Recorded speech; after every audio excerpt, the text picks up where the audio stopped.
E aí, preparados? Hoje nós vamos fazer um mergulho direto na máquina mais complexa que existe, a nossa própria arquitetura neural. Imagina que estamos entrando num laboratório de controle de alta performance, bem clínico, focado em entender a mecânica da nossa produtividade. O nosso objetivo nessa análise de hoje é reconfigurar o seu sistema operacional biológico para que agir e executar seja a sua única realidade. E olha, a gente não vai ficar falando de motivação ou força de vontade aqui não, tá? Nós vamos aplicar engenharia de sistemas pura e simples na nossa biologia. Sabe quando você trava olhando para a tela do computador sem conseguir começar uma tarefa? A gente costuma chamar isso de procrastinação e já bate aquela culpa achando que é um defeito nosso. Mas e se eu te disser que o seu sistema interno só detectou um vazamento crítico de energia? Essa falta de execução não é uma falha de caráter. É só o seu firmware entrando em um modo de preservação porque está rodando um processo muito ineficiente. O custo metabólico para decidir o próximo passo simplesmente travou o seu sinal elétrico. E para a gente rodar essa atualização e consertar o sistema, a nossa varredura de hoje vai passar por 6 pontos. 1. Vamos diagnosticar essa falha na arquitetura. 2. Entender o custo metabólico do CPF. 3. Olhar para o filtro de sobrevivência. 4. Dissecar o ciclo do colapso. 5. Falar sobre automação neural. E para fechar, a nossa tão sonhada soberania operativa. Então, vamos lá. Começando pelo nosso primeiro módulo. Diagnóstico da falha de arquitetura. A primeira coisa que a gente precisa fazer é desmantelar de vez essa cultura do esforço heróico. É o diagnóstico mais furado que existe por aí. A galera acha que travar é um problema moral, uma preguiça que você tem que vencer na força bruta. Mas a real é que a tal da força de vontade é um recurso super volátil, com uma largura de banda baixíssima. Tentar forçar um sistema que já está exausto só gera estresse térmico. Você esquenta o motor e não sai do lugar. O problema não é você, é a sua arquitetura. A máquina precisa de um redesenho estrutural e não de um sermão sobre disciplina. E isso nos leva direto para o nosso segundo ponto, que foca no epicentro desse vazamento de energia, o custo metabólico do CPF. O CPF, ou córtex pré-frontal, é como se fosse o processador mais potente e caro do nosso cérebro.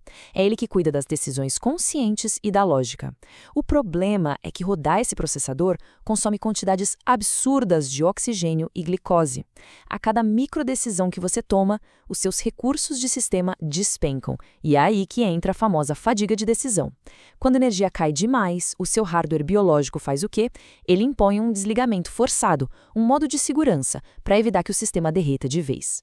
E o grande vilão dessa história é o que a gente pode chamar de erro de overmonitoring, ou excesso de monitoramento.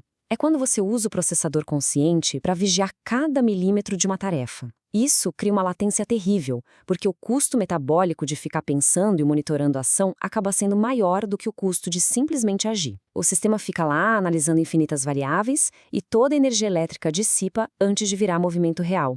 Agora que a gente entendeu de onde vem o dreno de energia, vamos para o módulo 3, o filtro de sobrevivência. O negócio é que o nosso sistema biológico não enxerga a realidade de forma neutra. Ele usa uma coisa chamada codificação preditiva, que é basicamente uma lente de sobrevivência. Se o seu cérebro avalia que uma tarefa vai custar muita energia, ele ativamente sabota a sua clareza para te proteger. Ele esconde o caminho e começa a alucinar distrações enormes para desviar o seu foco. Ou seja, a procrastinação aqui é só um escudo evolutivo ativado para poupar bateria quando o sistema lê que a voltagem está baixa. O que acontece quando essas coisas se juntam? A gente entra no módulo 4, a anatomia do ciclo do colapso. Aposto que você conhece essa sequência exata de travamento. Funciona assim. Passo 1. Você tem uma intenção pura de fazer algo. Imediatamente, no passo 2, surge aquela resistência. Essa resistência força o passo 3, que é o atraso. Você deixa para depois. E aí chegamos ao passo 4, a culpa. E olha, a culpa não resolve nada, viu? Ela funciona como um reforço negativo implacável. Toda vez que você roda esse ciclo, o seu software fica mais corrompido e o sistema aprende a antecipar o travamento antes mesmo da próxima tarefa começar. E aí, no desespero para sair desse loop terrível, a gente comete um erro clássico. Busca apoio em um monte de regras rígidas, métodos complexos e frameworks de motivação. Mas tenta imaginar. Aplicar ainda mais esforço consciente ou colocar regras complicadas só joga mais areia nas engrenagens. Você continua mantendo o processo metabolicamente caro, o o que bloqueia a poda neural natural do seu cérebro e impede completamente que a fluidez aconteça. Mas tem jeito, e a correção começa no nosso módulo 5, mielinização e automação neural. Para a gente consertar isso de vez, precisamos de um upgrade físico na nossa estrutura neural. E isso acontece através de um processo biológico maravilhoso chamado mielinização. Quando você repete uma ação de forma estruturada e focada, as suas fibras neurais ganham camadas de isolamento. Imagina fios desencapados que antes perdiam energia e te faziam hesitar, se transformando em cabos de fibra ótica de altíssima velocidade. Sabe aquilo que todo mundo chama de talento? A biologia chama de vias neurais altamente mielinizadas. E quando você otimiza essa via neural, acontece uma coisa genial, o empacotamento da ação. Tarefas super complexas saem daquele processador caro, o córtex pré-frontal, e migram direto para os gânglios basais. É o que chamamos de padrão Task Bracket. Basicamente, os seus neurônios só precisam disparar energia consciente para iniciar e para finalizar a tarefa. Todo aquele miolo complexo fica encapsulado e roda solto, sem consumir quase nada da sua energia. Que nos leva ao grande objetivo de tudo isso. Nosso módulo 6. Silêncio neural e execução. O silêncio neural é o nosso alvo supremo, é o estado de arte da nossa máquina biológica. É quando aquela vozinha chata, aquele debate mental constante sobre fazer ou não fazer, simplesmente some. O sistema processa tudo em um silêncio absoluto. A sua intenção se transforma em execução na mesma hora, a fricção desaparece e o que sobra é pura ação, impulsionada pelo piloto automático que você instalou bem fundo no seu hardware.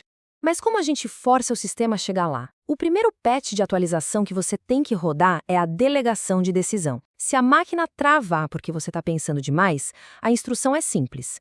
Defina o próximo micropasso de forma tão absurda de específica que você não precise pensar para fazer. Tem que ser uma coisa minúscula.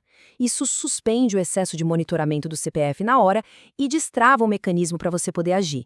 E para a gente fechar e colocar tudo isso em prática no dia a dia, vamos para um troubleshooting rápido. É normal que os alertas de travamento ainda apareçam no painel. O primeiro deles é a dúvida, aquele loop infinito de análise que paralisa tudo. A correção aqui tem que ser instantânea. Reduz drasticamente o escopo. Esquece o planejamento gigante e executa agora, imediatamente, a menor ação possível que faça a coisa andar. É jogar a inércia pela janela com um movimento minúsculo, mas real. O segundo alerta do painel é o excesso. É quando o sistema olha para a tarefa, acha ela gigantesca e aciona a fuga para não gastar energia. O truque aqui é físico, não é só mental não. Você pega a demanda e esconde ou corta ela pela metade. Tira metade do projeto da sua frente.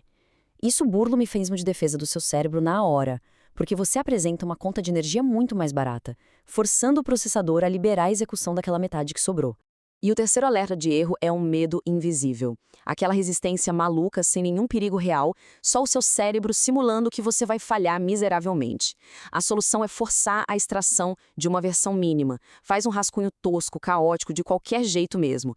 Quando você cria essa evidência física de que você é capaz de agir, você reescreve aquele código corrompido de medo. Você prova para o seu hardware que agir não é fatal. No fim das contas, a execução impecável e a verdadeira maestria nunca foram sobre se desgastar ao máximo ou ter uma força de vontade de ferro. É pura engenharia estrutural.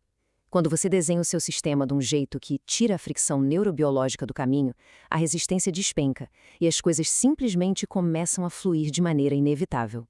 E com isso, a nossa varredura está completa. Identificamos os processos que drenavam energia, neutralizamos a culpa e ativamos o isolamento dos seus cabos neurais. O seu sistema operacional está limpo e reconfigurado para a linguagem da ação. Então, com a soberania operativa instalada, qual vai ser o seu próximo alvo para execução?